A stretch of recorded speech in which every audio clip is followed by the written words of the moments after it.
Hello and welcome to Relatively Crafty, a knitting podcast. I'm your host, Christy. I come to you from the Denver area of Colorado, where I live with my husband, Ron, our two daughters, Tatum and Delaney, our tuxedo kitty, Lilu, and our Podengo puppy, Sophie. Welcome. This is a knitting podcast. I'm going to talk about the things that I have recently finished, the things that I am currently knitting, and perhaps some things that I hope to cast on in the near future. I also may talk about some things that I have gotten, and just like, life stuff. So let's get into it. So let's go ahead and get into my FOs. I have two today. One is what I'm wearing, but I'm going to talk about the other one first, and that is a pair of socks. So I finished this pair of socks that I had cast on for a knitting get-together. I needed something that I didn't have to think about, didn't have to pay attention to, and so I cast on a pair of socks. This yarn is the Leading Men Fiber Arts in their Showstopper base. The colorway is Foliage, and it is one of my favorites. I fell in love with it when I saw it in the skein. It knit up just as pretty as I was hoping. I love this kind of stripy pooling effect. And I still have about 42 grams left over, which I'm going to use for something because I really, really like it.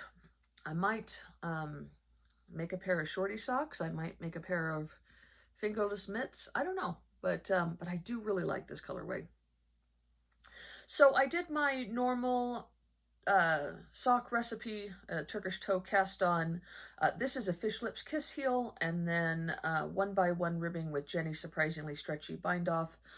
This is my go-to pattern. The only thing that I change for a regular pair of socks on this pattern is if they're stripy, I'll put in an afterthought heel. But if it's a variegated yarn, I put in a fish lips kiss heel because that's less ends to weave in. And as we all know, weaving in ends is no knitter's favorite thing to do. So yeah, they are done, and now they'll go into my closet. The weather has turned to winter, and so we did get some snow a week or two ago, and while that has melted, it has been nice and chilly, and I'm getting lots of use out of my hand knit socks. I don't wear them often during the warmer months because, they're wool and they're warm. But now I am wearing them all the time, and while I didn't need another pair of socks, these will be happy in with their brethren. The other thing I finished is what I am wearing. This is carved. Clean up a little bit. This is the carved pullover by Emily somebody. I just posted this on Instagram, so you'd think that I would remember. Emily Haver. I was working on, I think I was working on this in the last podcast, or maybe I was just getting, that's right. I was just getting ready to cast this on in the last podcast. I had hoped let me say, today is November 12th. I think the last podcast was about a month ago, and I had really hoped that I would be able to get this finished before Halloween, maybe wear it on Halloween. I did not manage that because I just finished it last night, and it's the 12th. But I will wear it.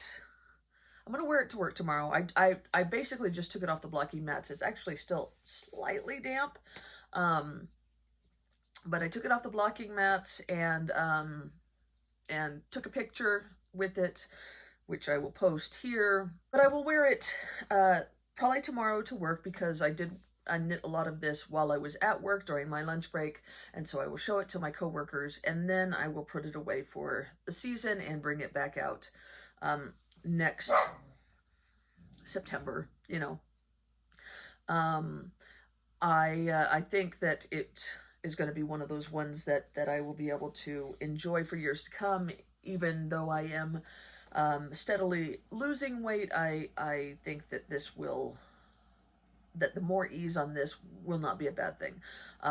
So yeah, I did make a couple of modifications, but first let me tell you, This is a basic top-down raglan sweater with, you know, the jack-o'-lantern chart, right? And it was very simple and easy to follow pattern. I thought that the chart was just about the most genius. It had the most genius tweak to it that made a world of difference. And I cannot believe that I've never seen this in a chart before. And I cannot believe how such a simple little change can make things infinitely easier for the knitter. So I'm just going to show, because this is a paid for pattern, I'm just going to show you a piece of the chart.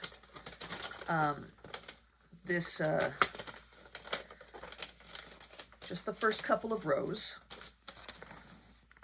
But take a look at that. It reads this way. So you can see these numbers here?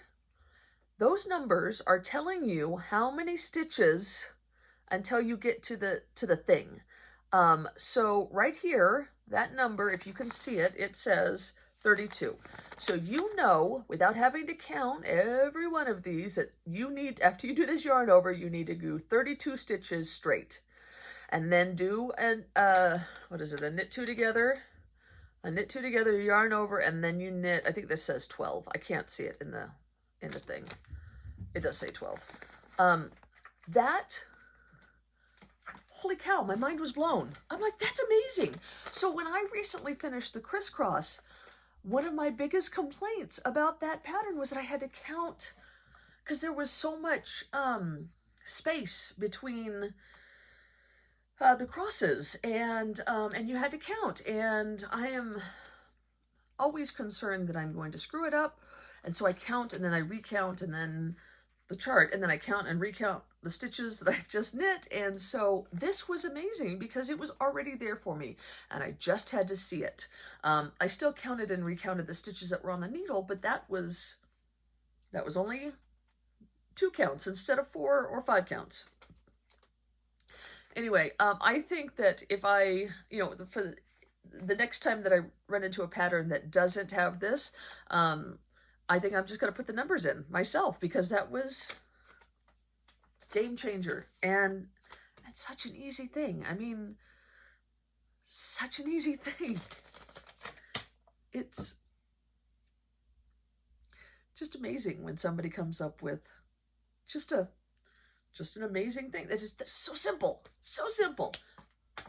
mind blown. Anyway, so I didn't make a whole lot of changes. One that I wish I had made is that I did not do short rows for the back, and unfortunately, the way that this front sits, it's a little bit high, so it's like, it feels like you could feel it on your neck. I wish that it sat a little bit more like that, but that's not the way that the raglan is designed. So I think that if I had done short rows in the back, that might have helped. And I'm kicking myself because I have a coworker who is in another state. I'm not great friends with her, but we have connected over knitting, and every once in a while we'll send pictures of the knitwear that we're wearing. And she sent a picture of this sweater that she had knit, like in September, which is one of the reasons why I was like, oh, I need to knit that too. Look at that, it's adorable. And she mentioned that this collar kind of sat funny and that she wished she had done short rows. And I was like, oh yeah, well, okay, I'll do that when I make it. And I didn't. When I was starting it, I really just wanted to get going. I didn't want to have to think about short rows, and so I just followed the pattern, and I'm kind of kicking myself that I didn't knit the short rows, because it is just a slight annoyance. Like, it's not going to drive me crazy, but I can feel it. So that is one modification that I wish I had made. And then one modification that I did make is I cut out some of the raglan increases. So you can see that this is kind of a fairly deep raglan. My my armpit is like there. So there's quite a lot of extra. Now it's supposed to have positive ease, and that was, I knew that, that's fine. But I got to a point, there's a point in the pattern where you stop increasing for sleeves, but you still increase for the front and the back of the raglan. Like another, I want to say 6 to 9 times. I don't remember exactly. And I got through most of those, and I knit a lot of sweaters, especially pullovers, on a 14-inch needle, so that I could just keep going around and around and around.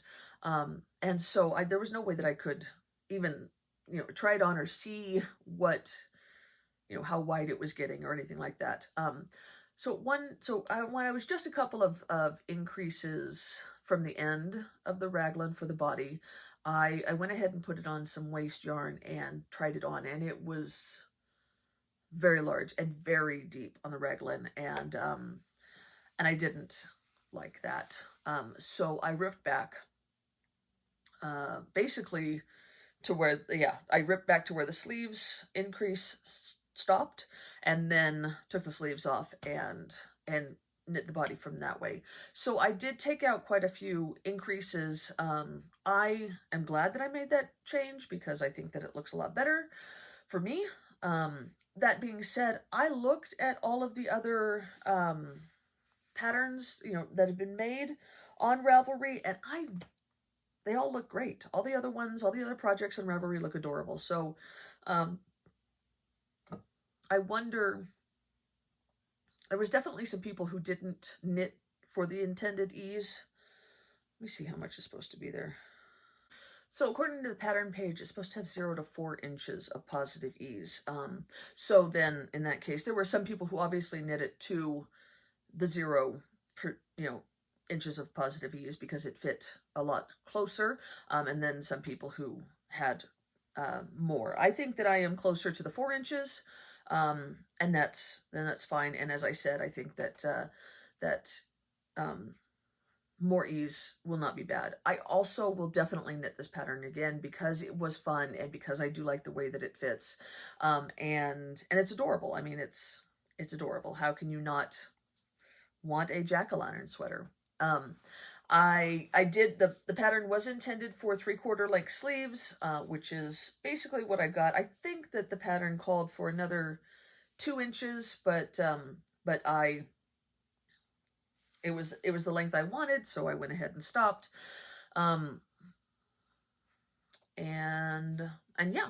This is knit out of West Yorkshire Spinners Bo Peep Pure in the Dandelion colorway. This is yarn that I picked up on Little Knits, which is, I've gotten so much great deals on yarn. I bought a lot more yarn than I would have normally, but when you're like, oh, it's 75% off, let me just get a sweater's quantity. So I took a chance on this because I didn't have any experience with it, but I really enjoyed knitting with it. Unfortunately, Little Knits doesn't have it anymore, but I will definitely pick it up again if I find it again. I had 10 skeins of this. They're 50 grams each, so I had 10. I used like 7 3/4, so I have like 2 1/4 left, and then I have, I think, 5 in a green that I plan on pairing with the yellow and making something else out of, maybe a toasted tea or something like that for next spring. But yeah, I really enjoyed knitting it. I really liked the way it turned out. My only real complaint is that I didn't finish it in time to be able to get a lot of wear out of it, but I will get at least one day for this season, and then, there's next year. There's always next year. All right, so that is all of my FOs. I do have a hoe. Well, no, I don't. Let me get into my whips. So, do you guys remember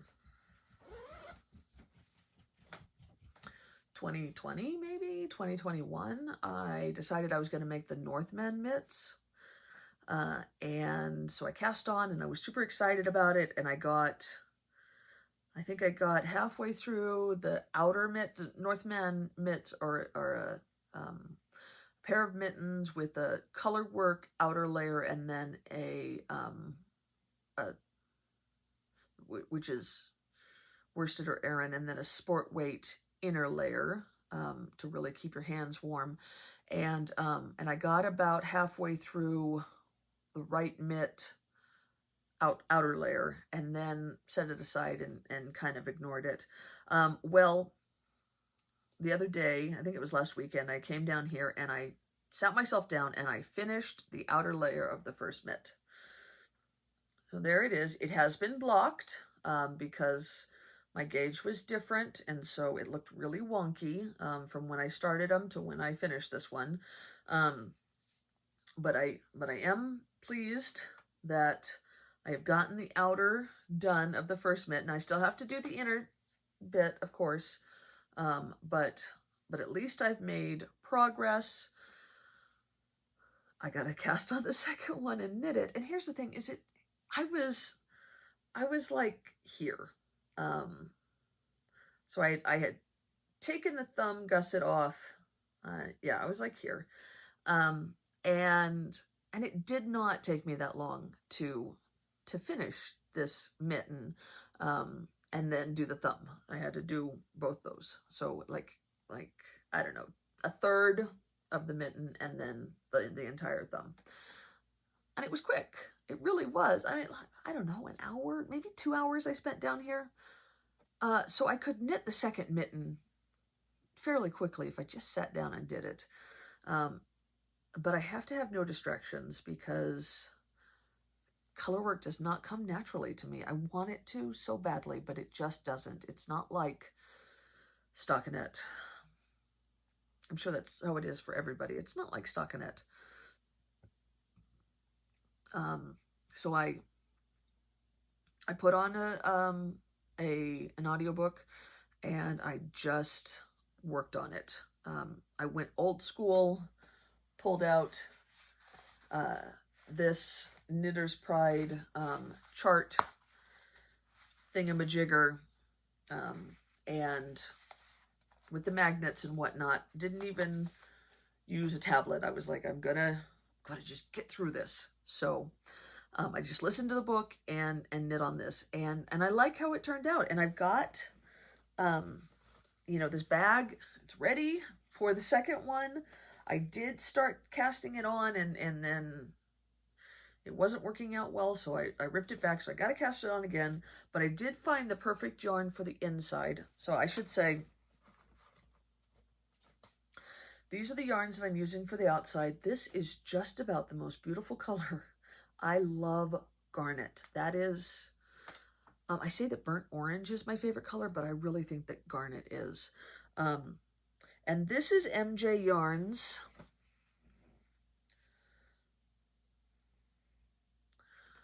Kuan Yin worsted.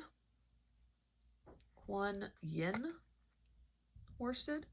The colorways are garnet, and aquamarine. And then this this is just a 50-gram skein of alpaca yarn that I think I won in a yarn crawl.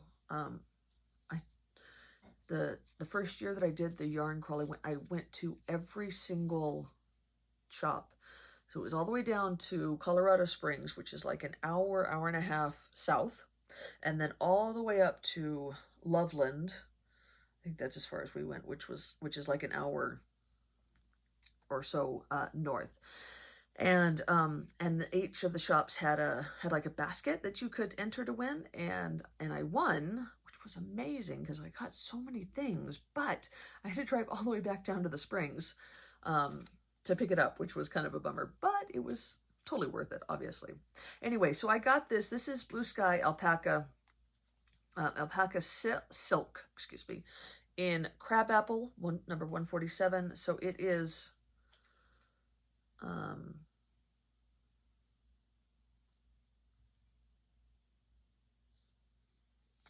trying to find the break. Oh, here it is. 50% alpaca and 50% silk. It is lovely. It is not quite as pretty as the garnet, but pretty darn close. And it's super soft, and it's going to be super warm because of the alpaca and super strong because of the silk. And it's perfect for this kind of thing. It's a 50-gram ball, and it should be great for this. But I will not do the inner until I get halfway through the next glove. So that's what I got to do, but I'm really proud that I at least got halfway through one, or got the outer done on one. Maybe by 2025, I will finish this stupid pair of gloves. It shouldn't take me this long, but them's the breaks. Speaking of gloves, Christmas is coming up, and I've had a couple of requests for some fingerless gloves, so I've gone ahead and cast on a pair. This yarn is Leading Men Fiber Arts Showstopper in the upside down colorway, and you can see I haven't gotten very far. There's a tiny bit of a thumb gusset right there. I think I've only got like 5 stitches on it, and yeah, these will be not fingerless, they'll be like half fingers. So not a whole lot to say about it. I'm just doing a pattern out of my brain. I've cast on 60 stitches. I did 10 rows of 1x1 ribbing. I did 20 rows of plain stockinette before starting the gusset. And I will make the gusset 21 stitches, and yeah, and then just break up the stitches for the fingers. These should go pretty quickly because I love, not quite as quickly as fingerless gloves, but not as long as full-fingered gloves. And the nice thing about half fingers is that you don't have to worry about the length of people's fingers, because for obvious reasons. Anyway, and then I don't have a whole lot going on right now since I finished that. I show you the sweater that I have been knitting for my mom, the marled sweater, marled cardigan. The pattern name is Cocktail. It's a cocktail cardigan by Marie-Christine Levesque. And this got sat a lot. I didn't get a whole lot of knitting done this week at home, so this was being knit on while I was at work during lunch, and when I would get home I would be a little bit brain dead, so I spent more days staring at my phone than I did knitting, but I have taken the sleeves off, as you can see there, and I've got a couple of inches on the body. I am obviously knitting it on a small needle because it's just more, not a small needle, but a small cable. It's just more comfortable for me to do it that way. I did take it off. I have some barber cords that I picked up recently, and I put it on a barber cord and tried it out, and it fits me fine, which means that it should fit Mom fine. She's a little bit smaller than I am, but she wants it to be able to be worn over a long sleeve something, so a good amount of ease is good. If you recall from the last podcast, I am marling this using 50-gram skeins of fingering weight that I got in an advent calendar from Bigfoot Fibers, I think it was 2020. And so I am just, I basically split it in half. So each, I took the first 2 skeins, and one of them I only knit half of it, and then I switched. So I had skein 1 and skein 2. Skein 1 I knit half. Skein 2 I then paired with skein 3 for 25 grams, and then skein 2 was gone, so I paired skein 4 with skein 3. So each of them are getting marled for half the skein, for 25 grams. So yeah, you can see it shows up really well here. So you have the purple, and then I joined that with the this like coral, and then the purple ran out, and so I have this green speckled with the coral, and then the coral ran out, and so now I've got a green speckle with a gray. And as far as the sleeves go, I'm using up all of the skeins for this, so I had to kind of go through my stash and find something to use for the sleeves. And I have been a member of the Leading Men Fiber Arts Cast of Characters club for like almost 4 years. Basically, they are sending out 20 gram minis. Either 20 gram minis. Yeah, 5 20 gram minis each month. And they just started at the beginning of their colorways and have been going through alphabetically.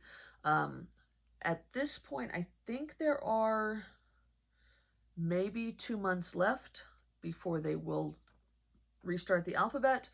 And I started 1 or 2 months after late. So I only had like 1A, and then I started in the B's. So there's still plenty for me to continue to get. And then there's, of course, the new colors that they've come out with since they started this.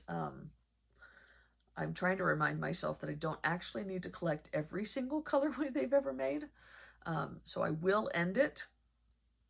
But I was really glad that I had it because then I was able to pull out of that and find things that would work for the sleeves. So, you know, I had this coral and I have this coral that is Leading Men Fiber Arts. It's not the same shade, but it's close. And then this is the green speckle. Well, I have this green speckle from Leading Men Fiber Arts. It's a little bit lighter. It has a little less green in it, but I think it's going to work. And then, of course, there's a gray. Here's a gray. Those ones are pretty close, but it's just a solid gray. And so on and so forth. So I should be able to make the sleeves not exactly match, but close enough to complement. And yeah, that's this. I think this will be the last sweater that I will finish before the end of the year. I do have I have an advent calendar coming for the past 3 years. Well, I guess this will be the 3rd year. I have purchased Big Sky Fibers advent calendar, and I have knit a sweater from them. The first year I knit it in December with the advent. I kept up every day. I knit and I should say I get the DK advents. So I knit the Gartrell cardigan with that. And then last year I had actually gotten 3. I got Big Skies, but I also got Hugh Locos, and I knit this vest instead in December, and then I knit Big Skies in January and made this, which I absolutely loved. It was so much fun to knit. I had hoped to continue it and make it do again, you know, a whole sweater in for Advent. However, I've knit like 20 sweaters this year, and I don't feel it's necessary to get another one done with an Advent. So I don't think I will. Not for the 25 days of December. I think that I will maybe save the Big Sky Advent to knit in January, because I do definitely want to knit it quickly, but I've got to get some Christmas stuff done, and I don't think that I'm going to get those things done before December 1st, and I don't want to stress myself out. So it's very possible that this may be the final sweater that I knit for the year. If it is, it will be like the 21st sweater, and I have no, I mean, like, that's most sweaters I've ever knit. Kind of reminds me of 2017 when I knit like 62 pairs of socks. For some reason, my knitting mojo has been strong this year, and I have managed to knit a lot of garments, and it has been wonderful. And I don't want that to stop, but I do have, as I said, some Christmas gifts. I've got a couple of pairs of fingerless gloves I got to get done, and I've got a couple of pairs of hats, and those don't take long, but I need to be able to focus on them. That being said, I do have another sweater on the needles, the Fargo, that is, you know, the sleeves are done, and I don't know, about 4 inches, 5 inches of the body. It's a bottom up, cabled sweater, pullover. So I suppose, and who knows, maybe I will open up that first day of the Big Sky Advent on December 1st and be like, I have to cast this on right away. I reserve the right to change my mind at any time. So yeah, so that is going. This will now come with me to work and will be my lunchtime project, which there's a couple of reasons for that. One is because a lot of the gloves and whatnot that I have to knit, hats, are for coworkers. Can't knit them in front of them because they do ask, and then I'd have to lie about who it's for, and I don't like to do that. So I will take that. Plus, if it's at work, then that will help me to work on the gloves, because I only get a half an hour or so during lunch to knit. And knitting a sweater at this point in my knitting career is so much more enjoyable than knitting a pair of fingerless gloves. I'm struggling to keep going on these. Today I took them to church because I'm like, if I'm sitting there in church, I don't have to think about these. That's important because I need to be able to focus on what the pastor is saying. But I'm also like, I can't knit on anything else because this is the only thing I have. Whereas when I'm at home, I will just knit on the one thing that is the most fun, and that is my mom's sweater. So if I leave it at work, I can't knit on it at home, and then I'll finish the gloves and the hats, and then I can go back to the things that I want to knit for myself. I definitely enjoy knitting for myself the most, and then for my mom, like, second. So yeah, I do have one more thing going, and it's kind of a spur of the moment decision for me. A while back, I don't know when, I purchased a whole slew of these Opal minis. They are, pretty sure they're 20 grams. I think they say 40 yards. Yeah, no, I'm sorry, they're 10 gram. 10 gram minis from Opal, from Anna Knitter, who is in Germany. So she gets her hands on Opal yarn really easy because it's right there. It's a German yarn. And I ordered these from her because I remember, you guys remember when Opal was doing the Advent?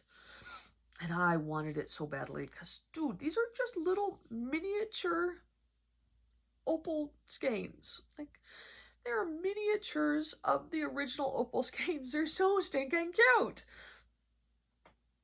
With their little tag. I mean, they all have the tag from the colorway that they really are. I just thought it was cute. Anyway, so I have 24 of these that I purchased from Anna Knitter. And I was like, it would be great to use these in a crochet pattern. I remember, I think Yarn Hoarder used to make Opal granny square blankets for her family. I think they were granny squares. It could have been the Cozy Memories, but it was several years ago, 2019, 2018, back when her original podcast was still fairly new. Yeah, and so I thought, you know what, that would be cute to make a granny square blanket out of this. I have I have defeated the granny square with the granny square top that I made over the summer. And so I thought, well, you know what? I did enjoy doing that, and this would be great because it could be just a little whenever type pattern, or, you know, yeah, project. And so I, you know, no pressure, and it would be small amounts of things that I just do a granny square, and then, you know, I wouldn't have to do another granny square for 8 years. So so I went ahead and grabbed one, and yesterday I made the first granny square.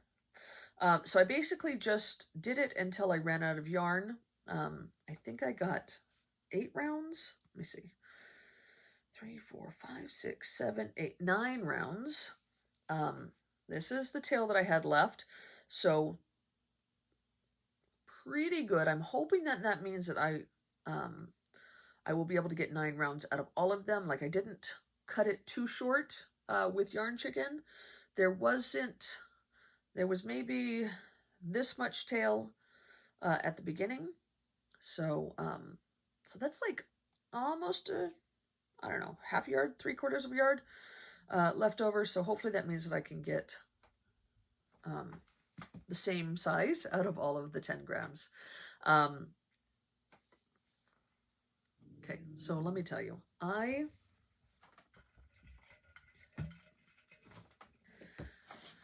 we inherited a lot of odd but very cool things from Ron's grandmother when she passed away, and a lot of them are like, she was in LA in, you know, she was in the, like, she was a teenager in LA in like the 30s and the 40s, and she was like upper middle class. They had a lot of cool things that my po white trash family thought was, you know, it was like, that's what fancy people have. So yeah, anyway, I have tried to utilize as many of them as I possibly can because I think they're super duper cool. One of them is this hat. I think it's a hat box, some kind of trunk thingy. I think it's super cool, and it has been holding minis for me. So I used to get what was this called?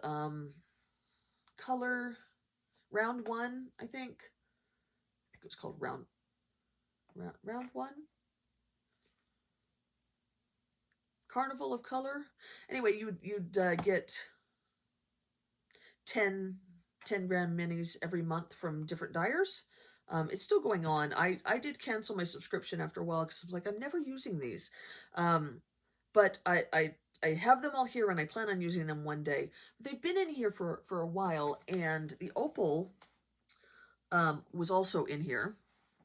And let me tell you,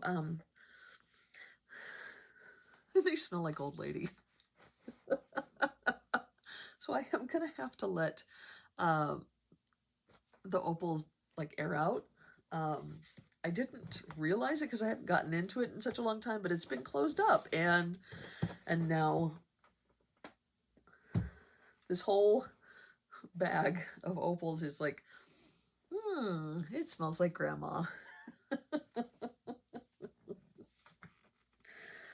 Anyway, I digress. So I have the one done. I have cast on a second one, but I haven't gotten very far. So yeah, a couple, 1, 2, 3, 4 rounds into this one. I do enjoy it. This is the one, and this is kind of fun because, you know, these are self-patterning yarns, so none of them are solid, and I think it's going to be a great, like, colorful, clashy, hideously wonderful crochet blanket. I have 24, as I said, which will give me well, like 6 by 4, and they're 7 inches long, so that means that the long side will be like, what, 42 6 times 7 is 42, right? I'm an accountant. I don't do multiplication. Yes, 6 times 7 is 42. Not good at that. I can add really well, though. And my 10 key is amazing, let me tell you. Anyway, so that's not a very big blanket, like a lap blanket. I am contemplating on whether or not I need to find some more of these Opal minis and purchase them. But I'm like, let me get through what I have, because I am notorious for that, for finding something that I like or like doing and then buying all of it. And then I get bored with it and I have too much. So I'm trying to make sure that I get through what I have first, and then let's see. I do want to get a solid opal, probably like a white or a steel gray, something light, neutral, not black, and using that to put these all together. And it's not going in it to anybody. It will just be a blanket, maybe on the back of my couch. I have a quilt on the back of my couch that I absolutely love, so I don't know, but it'll be just something to throw around, just 'cause.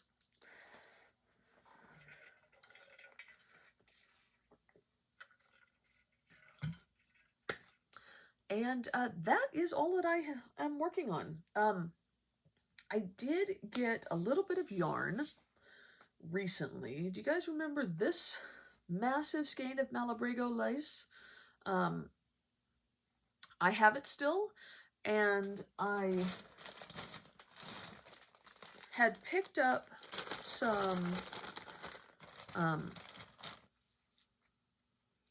mohair from Hobby, Hobbii, that I was going to pair with it, but I was watching somebody, I don't remember who, and they were talking about how Surrey alpaca is so much softer than mohair. And I thought, let me try that. Because this wasn't very expensive. Hobby yarns are not expensive. I think it cost me like $35 for all 8 or 9 skeins that I have. So I'm like, let me see what Hobby has. Well, they did have some Surrey alpaca. So let me tell you, this is the Diablo line. It's 40% acrylic, 30% mohair, and 30% polyamide, and it is in the olive colorway. And I wasn't really pleased with how all of it is. I mean, but on the screen it looked like it was closer to the chartreuse. I also got, in the same olive colorway, their alpaca blaze, which is 40% acrylic, 30% alpaca, and 30% polyamide. So basically the same as the Diablo, except for instead of mohair, it's alpaca. And you can see, this is the Diablo, this is the alpaca blaze. So a little bit brighter of a green, and that actually makes me super happy because it is closer to this beautiful chartreuse. So I am going to pair these two together instead, not the Diablo, the alpaca blaze, and make a cardigan out of this. I don't remember the pattern, but this is what I'm going to use. And as far as softness, I don't know. They both feel equally soft. I don't get, mohair doesn't make me itch, but it tickles. I am very sensitive here to tickling, to the point when my hair was longer, it used to drive me crazy to have hairs here, and I would constantly be, I couldn't stand it. So that is why I don't use mohair a whole lot.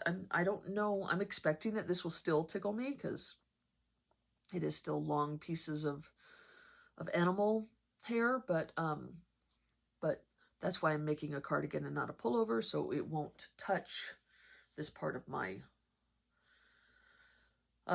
body. It should, I think it's even a V-neck, so it'll come down and I will wear a crop, like a, what's it called, a crew neck underneath it. But that is the plan, and I do want to get it going beginning of next year, because this has been wound, and I don't want, you know, you don't want to leave something wound for too long, because it stretches it out. So that is my plan. So I have 8 or 9 skeins of the alpaca blaze that I will use with the Malabrigo lace and make a DK weight beautifully green cardigan. And then the Diablo, which is still a beautiful green, I will pair with something else at a later date. Maybe for myself, maybe for somebody else. The one downfall is that my mother, who is probably the most knit-worthy person in my family, she really appreciates being knit for. She and I don't have the same color likes, which is generally a good thing, because then she doesn't try to steal yarn, or ask me to knit sweaters for her out of yarn that I have bought for myself, because she doesn't generally like that color. I am very much into earth tones and yeah, and like 70s kitsch, whereas she likes jewel tones the most, and so it works out well. But that also means that she won't like that green. So yeah. The other thing that I have recently gotten is the Crafty Toads, Mary Beth and Helen, a sister duo in New Jersey. I've followed them for a long time, even before they were dyers, and they've gone through a lot of life stuff lately, and have recently started dyeing again, and I just really enjoy them. I think that if we didn't live on opposite sides of the country, then we would have a blast. I like their sense of humor, and they're witty, and I love wit and sarcasm. So yes. Anyway, as I said, they've recently started dyeing again, and some of their colors have been gorgeous. So I have bought some lately. So at Halloween, or early Halloween, they did a Witch's Library collection, and I got this skein. These are all DK. So this is Magic in the Air, which is just a cute kind of speckled yarn. And then they did, they like to find photos for inspiration, and then they dye based off the colors in the photo, and so you get to see the photo as well when you purchase it, and that is kind of cool. So this was Autumn Picnic. You know me, I love earth tones, so these were a no-brainer. And then this one was another one. This is Maleficent Girls, and I just thought it was real pretty as well. But they've also done a couple of different Yarn of the Month clubs, and this one I liked it. So they're the Crafty Toads.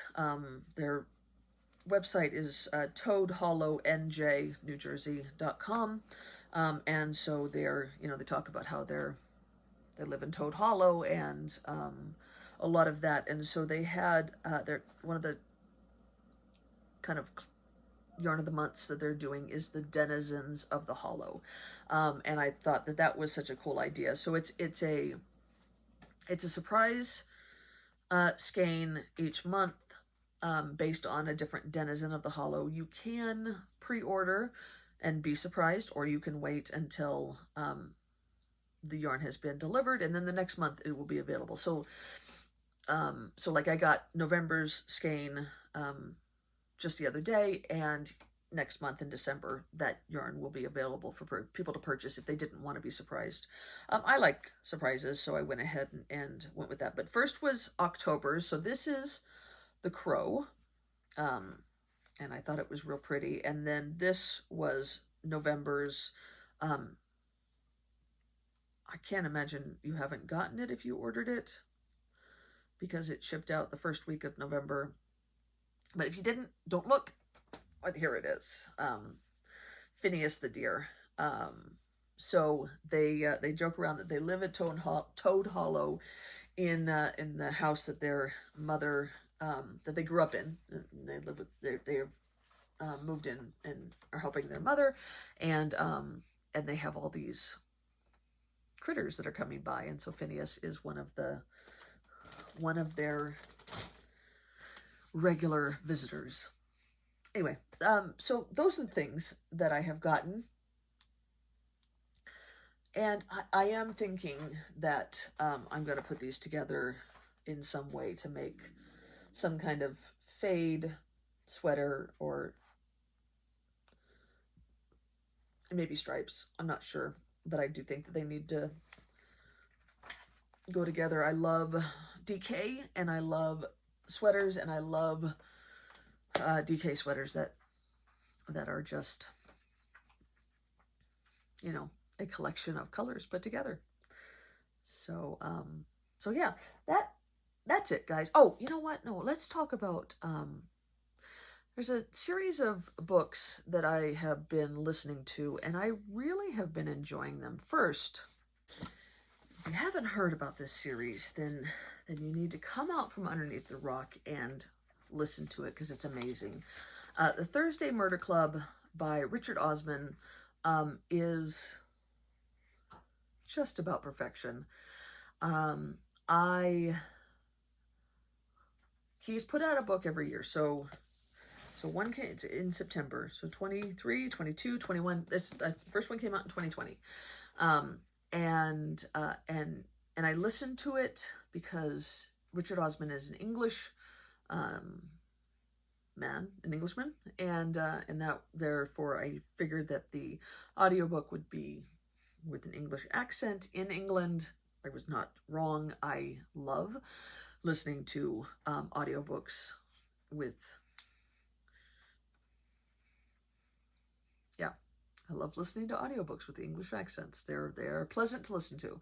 And it's a murder mystery, kind of cozy murder mystery, which just makes me happy. I love cozy mysteries, and it's slight Agatha Christie-esque, and I've just always really liked that. I grew up, my mom reading these kind of books, and it's like in my DNA to enjoy these books, but I do like them best on audio, and the narrators that do these are amazing. So if you are into audiobooks, I would highly recommend listening to them, and again and again, because they're really good. It's a group of septuagenarians that live in a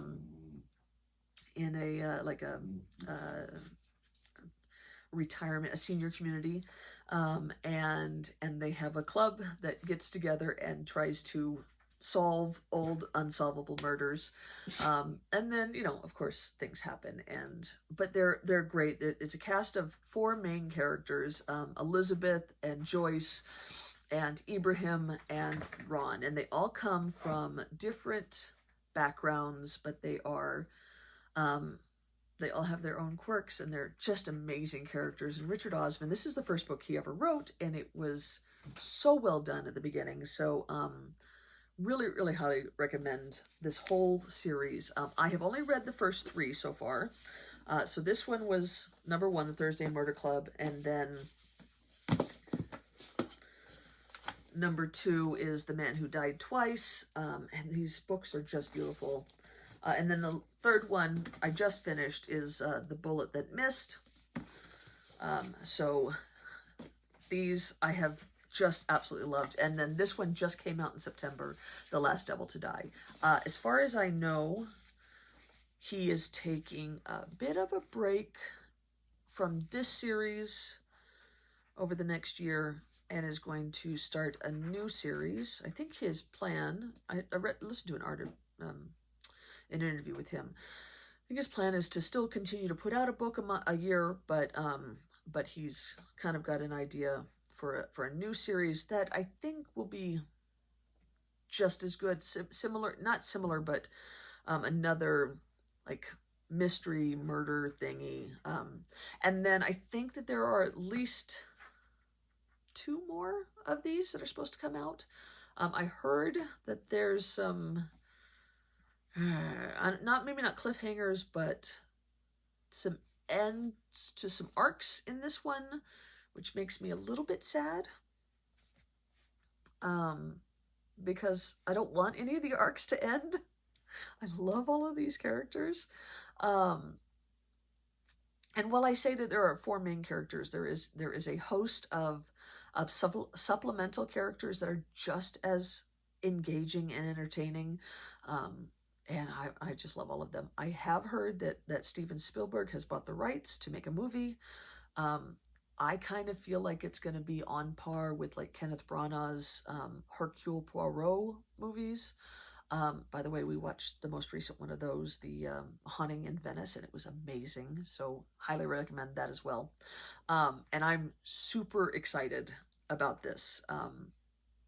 I would love, oh my gosh, I would love to see like Helen Mirren as Elizabeth and Julie Walters as Joyce and like Ben Kingsley as Ibrahim. I don't know about Ron. I feel like a Stefan Skarsgård, but he's not English, so I don't know if, because Ron's got to be like a Londoner, working class. He was a big, he fought for the unions and stuff like that for the, blue collar men. And so, it's gotta be somebody like that. Anyway, I'm totally digressing. Read these. These are great.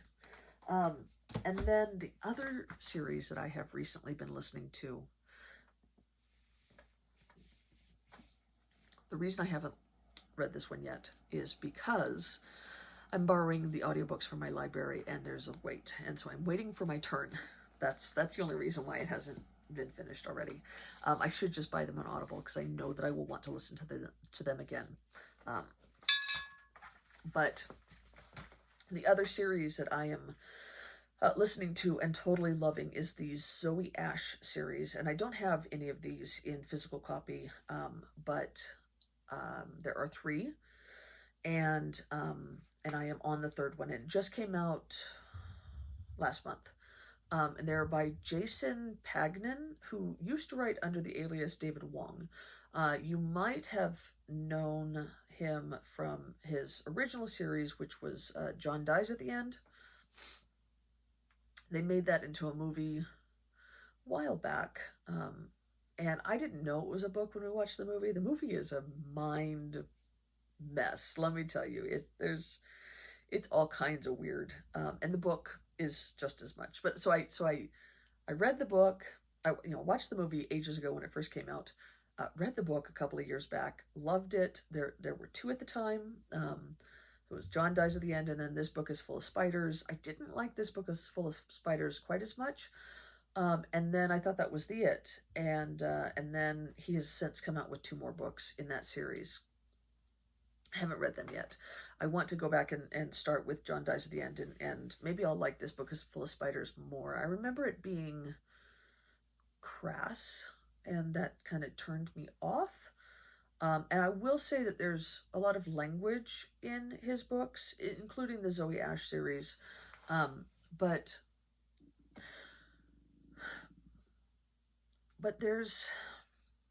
sometimes there's a time and place for it, and I felt like This Book is Full of Spiders was unnecessarily so.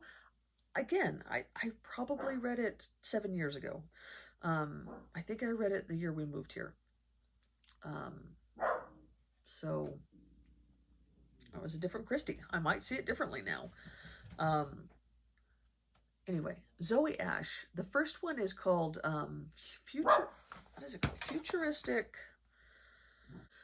Futuristic Violence and Fancy Suits. And I'll put a picture of the cover here. It's a totally different world than than the John Dies at the End series. And it's super fun. And I love the main character, Zoe. She kind of inherits this, what's the word? Empire. When her absentee father passes away, and it's kind of in a not too distant future, but there's augmentations that we can't do now, and technology that we don't have now, but you could see it happening not too long from now. I really, really enjoyed it. It made me laugh out loud several times. I love the cast of characters as well. I'm very much into that. I have to be able to connect with somebody. Then the second book is Zoe Punches the Future in the Dick. And then the third one is Zoe is Too Drunk for This Dystopia. And like I said, it just came out in October. And it is a joy. Not quite the cozy that this is, but much fun, and I like that that the author Jason Pagnon is like, he brings in some very interesting